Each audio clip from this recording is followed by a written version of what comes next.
Voilà, donc moi je suis Bernard Chaboureau, je suis président du conseil local FCPE du collège Maurice Bécane. Et la FCPE fait partie donc d'abord intégrante de RESF. Et à ce titre, on est tout au cœur de la campagne, nous aussi, en tant que collège, en tant que collectif d'école, au cœur de la campagne des confinants leurs droits. Donc on a fait un premier rassemblement aujourd'hui, ce vendredi 15 janvier, en prévision d'une mobilisation qu'on va faire le 3 février devant la préfecture pour aider les familles justement à régulariser, les aider à régulariser leurs papiers pour qu'elles puissent rester ici comme elles le souhaitent, dans la mesure où elles ont beaucoup d'enfants qui sont dans les collèges et dans les lycées avoisinants. Donc là c'est une première mobilisation avec toutes les écoles du quartier Croix-de-Pierre, donc Bécane, Oustalou, le lycée Déodat-Sévrac, Bénézé et l'école Billière. Voilà. Donc tous ces gens-là, ils viennent de toutes ces écoles pour participer à cette campagne. Alors je suis la directrice de l'école maternelle Billière et depuis plusieurs années, je suis en lien avec des familles qui sont sans papier et dont les enfants arrivent à l'école parce qu'ils ont le droit d'être scolarisés à l'école et ça c'est une bonne chose. Actuellement sur l'école, nous avons je crois 5 familles qui sont en attente de régularisation avec des dossiers qui sont à des degrés différents d'instruction.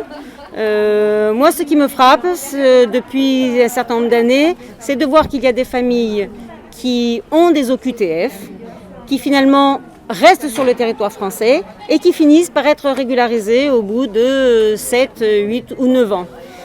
Et à chaque fois, je me dis que si ces familles avaient été régularisées bien plus tôt, les parents auraient pu travailler, auraient pu avoir des logements un peu plus stables et que c'est dommage d'attendre autant de temps pour les régulariser.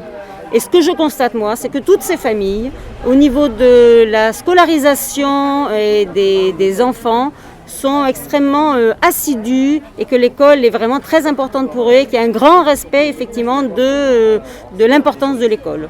Voilà.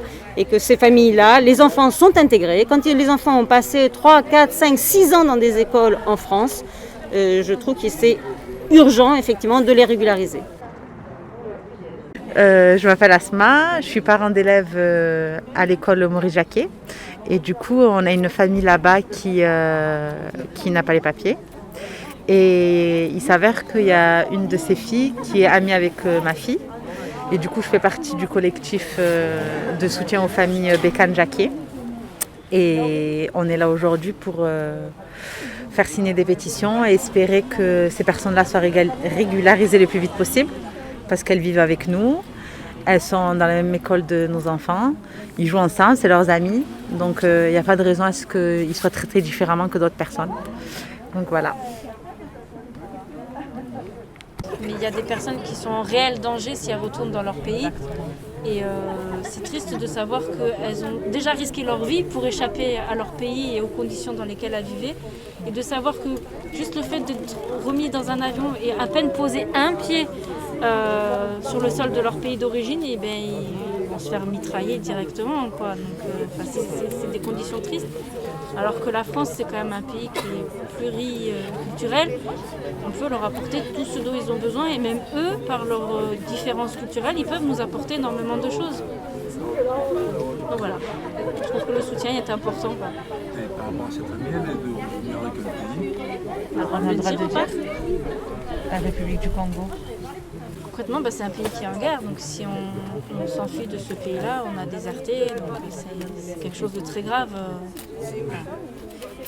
On espère qu'ils vont rester. Oui. Ils vont rester.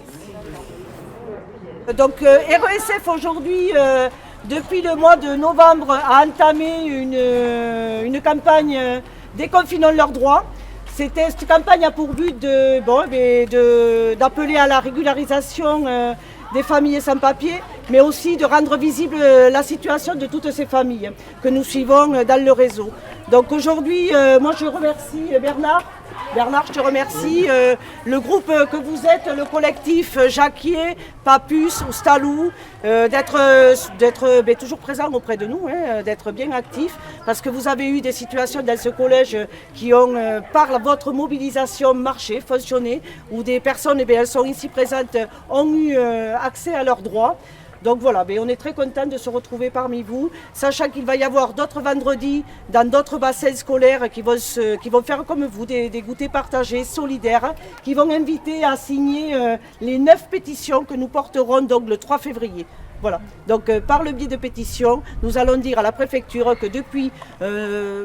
il y a beaucoup de familles qui sont là depuis nombreuses années, qui n'ont toujours pas accès aux droits. Et aujourd'hui, il faut absolument qu'on régularise ces personnes et qu'on déconfine enfin leurs droits, surtout dans cette crise sanitaire. Voilà, en tout cas, merci beaucoup d'être présents. Et merci à toi Bernard et bien sûr à vous tous, le collectif ici présent. Merci.